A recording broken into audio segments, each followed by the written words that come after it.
I got this.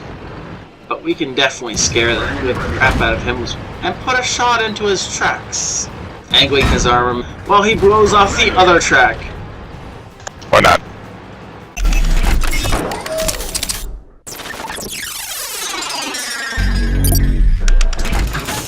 Hey folks, this is ioEther, back playing some more World of Tanks. So, oops, there we go. As you can see, this is Cadet 111 in the beautiful ST-1. Tier 9 Russian heavy tank, and this is obviously a Tier 9 game on, South Coast, that's the one.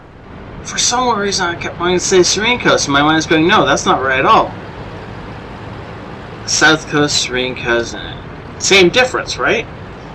Yeah, okay, I'm gonna get comments about that, but I don't really care. Anyway, so this is a regular battle, and so we're just going to go ahead and get right. Ooh, wait, before we get right on into it, I need to say my normal, crap. So first off, if you want to support the channel, the best way, as always, is to like any videos you enjoy.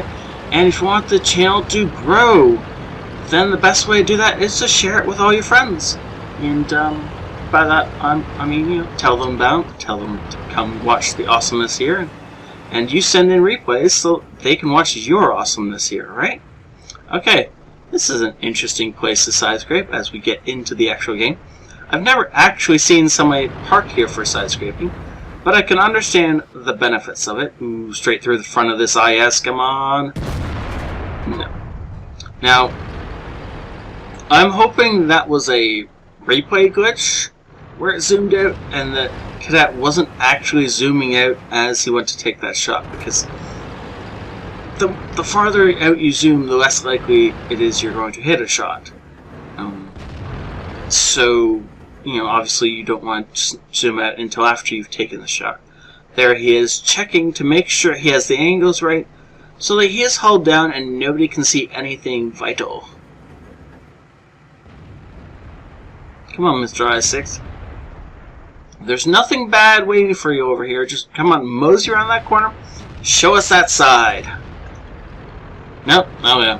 Well, Cadet's coming to the same conclusion I did, that he's going to have to push forward if he wants to get any action in this game, as it looks like the enemy team is either intelligent or lazy and is not going to be moving forward.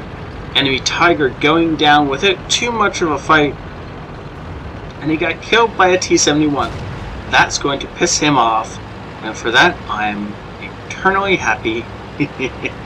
Ooh, E50 spots us, and can we get a shot in on him? It looks like only his cupola was poking over the top of that, and that's why we got lit. So shooting him in return is probably not going to happen, but we can, well, sneak it is a little bit out of the question. We can't really sneak up on the I-6 that knows we're here anymore, but we can definitely scare the living crap out of him as we poke around the corner and put a shot into his tracks. Then we, Cadet sets up for basically angling his arm, making sure the I-6 can't shoot anything effectively, while he blows off the other track of the poor IS-6. This poor IS-6 is taking a lot of incoming fire while he's sitting here, and he getting continually tracked. There we go. Finally, Cadet puts a damaging shot in, and the T-44 cleans up that kill. Good job. Now, unfortunately, we have some flankers. The enemy heavy tanks are pushing down the zero line, and we only have a Tiger up there and a... or is that two Tigers?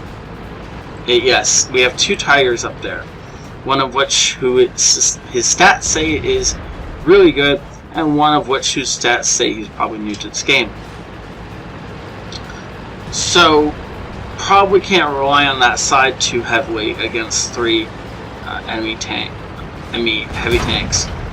So Cadet's pushing up into this middle. He wants to get this E50 cleaned up so that that flank on the zero line isn't under too much pressure. Unfortunately, E50 manages to put the shot into him, so now he's on a little bit less health than he'd like to be. But the E50 is more or less run away. Wait, is that a Tiger who's not paying any attention? Well, hi, Mr. Tiger. I have a present for you. I actually have a couple of presents for you. Ow. That actually hurts. We get shot in the side of the turret from the beach area, and now we should be able to finish off this tiger. Or the ISU can steal the kill. Fine. Fine, Mr. ISU, you can have that kill. We get the next one. Okay, now we seem to be winning-ish, but we're losing the beach front. So the winning we're currently doing is probably going to be temporary. Enemies that we're pushing up the 0 line have made a 90-degree turn, and they're now pushing up the 8 line.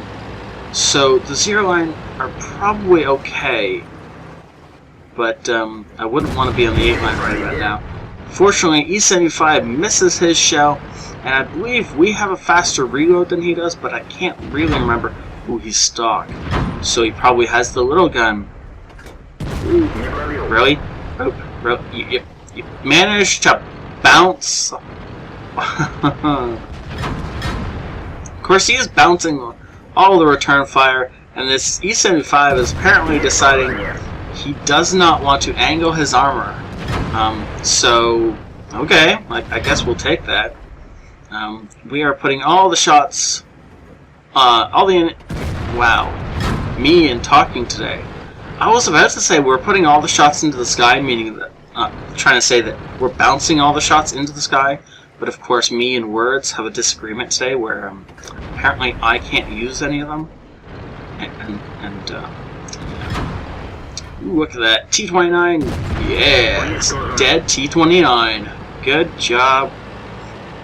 That's our first kill of the game. Woot! Seeing as our other one got stolen. T-71 is going in for this kill. He gets it. Great job. However, he immediately dies. So, less than great job. And now we're going to push up. We know there's a really good Tiger player up on this hill, and a Yag Tiger with him. So, oh yeah. Also, this whole beach section just vanished at some point. I don't know when it vanished, but it is gone now. We only have 9 standard rounds left before we have to get into our gold. Why in the world are you carrying 10 HE rounds, sir? You'll have to tell me that at some point. Why carry 10 HE rounds? And only 10 gold rounds, but okay, whatever. It's not the time to be thinking about that right now. Right now, we are trying to sneak up on a tiger. Let's see, can we sneak up on a tiger? Either tiger? And that is the side. Ha ha ha ha ha ha. I don't care what your stats are. When you get flanked, it sucks every time. And now the tiger is putting his turret front towards us in a vain attempt to try and bounce our next shot. But obviously that didn't happen. Now he's going to jump off the cliff in a vain attempt to get away. However, he's going to land squarely in the path of a T-95. Ow. Great snapshot into the lower basin. Really? That's words today. Seriously. Lower glacis of the Yag Tiger. Unfortunately, enemy team has decided to cap. All we have is a new to the game Tiger charging back to defend the base. So, that was an interesting shot. I'm not certain I agree with that particular shot. So now, if this Tiger friendly is who's charging back to the base cannot kill the enemy T-29, we will lose this game because there's no way we traverse back in time to get this. The entire game is now resting on a Tiger.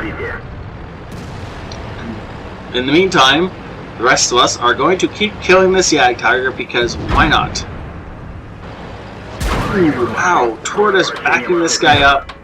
Beautiful shot into the well-angled upper glacis. And that is interesting.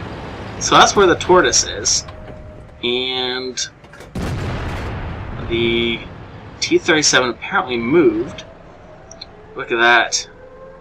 Interesting. So I don't know what our Tiger is doing, but I think he is getting resets. In fact, it does look like he's in fact getting those resets and desperately trying to keep the enemy team off the cap.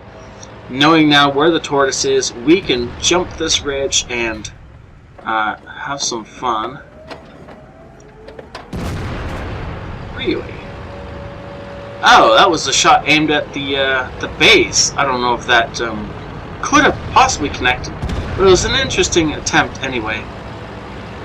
T-37 has raced back to kill the friendly Tiger because, you know, the Tiger didn't have enough odds against it already. And now we're not going to make it back in time. This is going to be a defeat unless, of course, the enemy team wants to jump off the cap. Come on, guys. Come face us like men. Or, unless, of course, we can get this amazing snap kill in. 5-minute warning. Wow. Okay, now you're going to have to face us like men. Because no way the ST-100M1 caps in time. That was down to the wire. I didn't think they could pull those shots off. I mean, the fact that the ioEther hit his meant that our shot was more or less superfluous, except for the fact that obviously it killed the T-29. But, wow. That was impressive. I thought we had lost that game. Now, see, if the T-29 hadn't been poking his head around this corner, if he had pulled back, he would have won the game for his team. But no, he got overconfident. Now, I'd bet you that straight ahead is where the ST-100M1 is. However, right behind us is where the enemy... There he is. He is dead. No! We shot the ground. Go for it, go for it, go, go, go. Your reload permits you to get another shot off in time. ioEther misses his shot, flubs it, and then just rams the guy to death. That will, in fact, do that. And our T-95, in the meantime, is being murdered slowly by a T-37. This guy has no chance of getting this T-37 off him without a cliff or a building nearby him, and as he's caught in the middle of an open field, he is desperately trying to back towards a rock, but to no avail for the most part. Oh, he's actually trying to fight in the middle. Wait, what? Seriously?